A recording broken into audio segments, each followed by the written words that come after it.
नमस्कार, स्वागत है आपका द न्यूज पर। मैं हूं आपके साथ शेरिन। केंद्र की मोदी सरकार के द्वारा लाया गया बजट, जिसको लेकर अब भी विपक्ष की लगातार आ रही है बौखलाहट सामने। जी हां, दरअसल आपके लिए बता दें कि वित्त मंत्री निर्मला सीतारमण के द्वारा पेश किए गए बजट को लेकर अब विपक्ष ने तैयारी कर ली है नीति आयोग की बैठक में न जाने की। जी हां, अब लगातार विपक्षी पार्टियां कह रही हैं कि होने वाली नीति आयोग की बैठक में हिस्सा नहीं लेंगे, जिसमें कांग्रेस के 4 मुख्यमंत्री और इसी के साथ तमिलनाडु के मुख्यमंत्री भी शामिल हैं, जिन्होंने नीति आयोग की बैठक का बहिष्कार कर दिया है। तो वहीं दूसरी तरफ ममता बनर्जी इस बैठक में शामिल होंगी, यानी कि नीति आयोग की बैठक को लेकर भी दो धड़े जो है वो अब विपक्ष के बढ़ते हुए नजर आ रहे हैं, क्योंकि एक तरफ तो लगातार विपक्षी पार्टियां मोदी सरकार के द्वारा लाए गए बजट के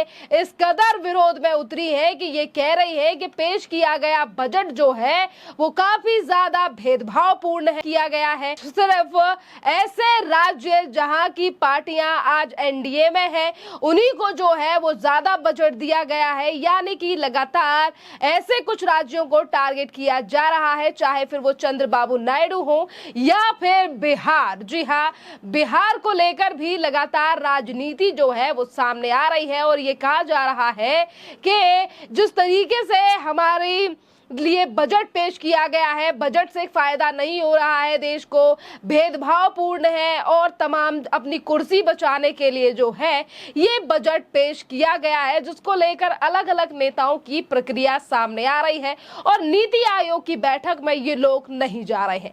पर देखिए, अगर हम बात करें एक रिपोर्ट की जो कि इस समय पर सोशल मीडिया पर सामने आई है और जिसे पोस्ट किया गया है जर्नलिस्ट राहुल वांकर के द्वारा, तो देखिए उन्होंने एक रिपोर्ट को पोस्ट करते हुए सीधे तौर पर बताया है कि निर्मला सीतारमण के द्वारा जो बजट पेश किया गया है, जिससे विरोध तो तमाम विपक्ष पार्टी कर रही है, पर ये देखिए कि जहां एक तरफ इस बजट को कुर्सी बचाओ बजट तक कह दिया गया है, तो इसी को लेकर यूपीए की सरकार में आए बजट की तुलना जो है वो मोदी सरकार के इस बजट से की गई है। और देखिए इस रिपोर्ट के आधार पर किस तरीके से विपक्षी पार्टियों की भी जो है वो पोल पट्टी खुलती हुई नजर आ रही है कि आज जो तमाम नेता ये कह रहे हैं हम तो नीति आयोग की बैठक में नहीं जाएंगे और इसी तरीके की बात जो है वो करते हुए नजर आ रहे हैं। तमिलनाडु के मुख्यमंत्री एम.के. स्टालिन के द्वारा भी ये तमाम बातें कही गई हैं।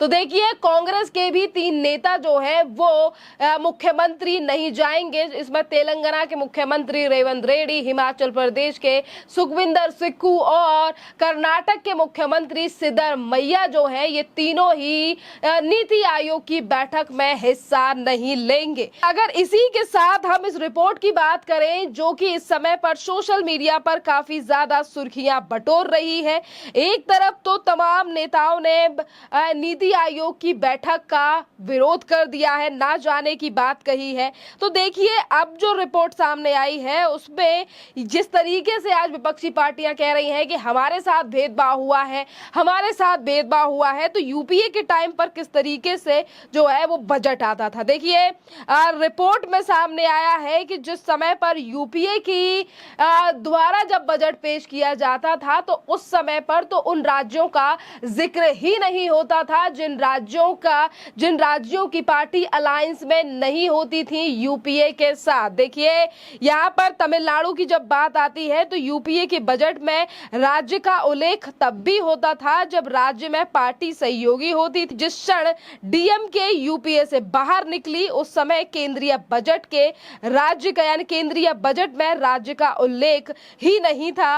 और इसका मतलब आखिरकार क्या था, यानी कि सीधा सवाल जो है वो भी पूछा जा रहा है इन विपक्षी पार्टियों से जो आज लगातार मोदी सरकार के बजट को जो है वो ये बता रही है कि हमारे साथ भेदभाव किया गया है। इसी के साथ पश्चिम बंगाल का राज्य भी यूपीए के बजट में उल्लेख तभी होता था जब एक साथ पार्टियां लड़ती थी। देखिए, जब तक टीएमसी सत्तारूढ़ गठबंधन का हिस्सा थी तब तक तो यूपीए के दलों में, यानी कि तब तक तो यूपीए के जो बजट था वहां से अच्छा खासा बजट दिया जाता था, और जब भी पार्टियां यूपीए के साथ नहीं आई तब बजट में राज्यों का उल्लेख भी नहीं होता था और ना ही तो उन्हें अच्छा बजट दिया जा रहा था, जिसके कुछ आंकड़े भी सामने आ रहे हैं। और इसी के साथ देखिए, दिलचस्प बात यह है कि 2007 के बाद से यूपीए के बजट में गुजरात का तो उल्लेख ही बंद कर दिया गया। 2007 का समय वो था जब विधानसभा चुनावों में पहले प्रचार के दौरान मोदी और गांधी परिवार के बीच में जो है वो संबंध काफी ज्यादा खराब हो गए थे, और जिसके बाद केंद्र सरकार यानी कि यूपीए की सरकार के द्वारा जब बजट पेश किया गया तो गुजरात का जिक्र भी नहीं किया गया। यानी कि आपसी संबंधों के चलते किस तरीके से कई राज्यों का बहिष्कार करने वाली यूपीए की सरकार आज मोदी सरकार के बजट को लेकर सवाल उठा रही है, जिसको लेकर आज तमाम सवाल भी उठाए जा रहे हैं, वो भी इंडी अलायंस को लेकर। और कहीं ना कहीं नीति आयोग की बैठक को लेकर बात करें तो देखिए, एक तरफ डीएमके और कांग्रेस ने इस बार आने वाली मीटिंग का जो है वो बहिष्कार कर दिया है, तो वहीं दूसरी तरफ ममता बनर्जी इस बैठक में नजर आएंगी। और इसी के साथ नजर डालिए किस तरीके से बजट को लेकर आज फिर एक बार जो है वो बयानबाजी की गई है। कांग्रेस के नेता इमरान प्रतापगढ़ी, समाजवादी पार्टी की राज्यसभा सांसद जया बच्चन और इसी के साथ आम आदमी पार्टी के पंजाब से सांसद राघव चड्ढा के द्वारा, जहां एक तरफ जया बच्चन ने तो ये भी कह दिया कि बिहार को भी यहां इस बजट में कुछ नहीं दिया गया है, पता नहीं ये लोग खुश क्यों हो रहे हैं। एक तो जो वास्तव में पिछड़े राज्य हैं उनकी अनदेखी की गई। उत्तर प्रदेश जैसे सबसे बड़े राज्य की नाम तक लिया गया, कुछ देना तो दूर है, केवल प्रधानमंत्री को दे दिया गया झुनझुना और कुछ भी नहीं। और इसके अलावा जो चाहिए लोगों को, सरकार बचाए रखने के लिए कुछ को तो पैसा दे रहे हैं, दूसरों का हिस्सा काट रहे हैं। बहुत ही नाइंसाफी है। देखिए, ये बजट पूरी तरह से सरकार बचाओ बजट है। जनता के लिए इस बजट में कुछ भी नहीं है।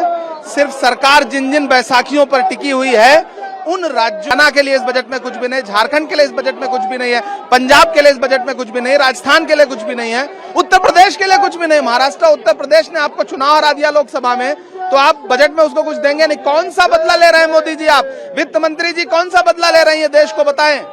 हम ये कह रहे हैं कि आप सच बोलिए, देश को गुमराह मत करिए। यूथ को जो आपने प्रॉमिस किया है नौकरियों का, जो पहले से लोग वेट कर रहे हैं, क्या उनको भी अकोमोडेट करके किया है या ये अलग से 50,000 है? ये सब बेकार की बात है। How are you going to create these jobs? States को तो आपने कुछ दिया नहीं, बिहार को भी गुमराही किया है। क्या दिया है बिहार को?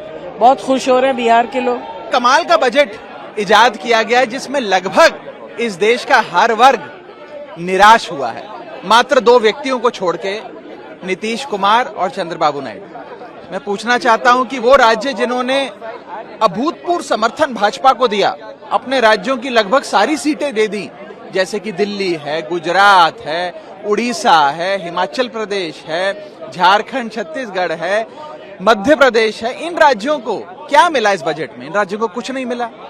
और जिन राज्यों ने भाजपा को इतना समर्थन नहीं दिया, या जिन राज्यों के समर्थन से सरकार मुश्किल से चल पा रही है, जैसे कि बिहार और आंध्रा, उनको सब कुछ लुटा दिया गया। तो इससे तो यही सार मिलता है कि जो राज्य भाजपा को कम वोट देता है उसे ज्यादा दिया जाएगा, तो आगे के लिए सीख ले लीजिए। और दूसरी चीज, जहां तक एक आम नागरिक की बात है, इसमें कोई दो राय नहीं है। आपका इकोनॉमिक सर्वे भी, सीएमआई की रिपोर्ट भी, और जितने भी ये एजेंसीज हैं, इनकी जो भी सालाना रिपोर्ट्स आती हैं, साफ बताती हैं कि इस देश में आय तो बढ़ नहीं रही, लेकिन महंगाई बढ़ती जा रही है। अगर आय महंगाई के अनुसार नहीं बढ़ेगी तो इस देश का हर नागरिक एक महीने से गरीब होता जा रहा है। और उसके ऊपर निवेश करने वाली जो एक बहुत बड़ी तादाद थी इस देश में, उसको लाचारी के कगार पे लाकर सरकार ने खड़ा कर दिया, जिसमें सबसे बड़ा मैं कहूंगा बॉडी ब्लो इस देश के इन्वेस्टर्स को दिया गया है वो है इंडेक्सेशन की। जो लाभ आपको दिया जाता था वो आपसे छीन लिया। इंडेक्सेशन छीनना इन्वेस्टर्स पे टैक्स लगाना नहीं, इन्वेस्टर्स को पीनलाइज करने जैसा है। आप इंडेक्सेशन रिमूव करके एक महीने में इन्फ्लेशन पे भी टैक्स ले रहे हैं। यानी कि आज तक आप खाने की कोई वस्तु खरीदें, कोई सुविधा खरीदें या इनकम कमाएं, उस पर तो टैक्स देते थे।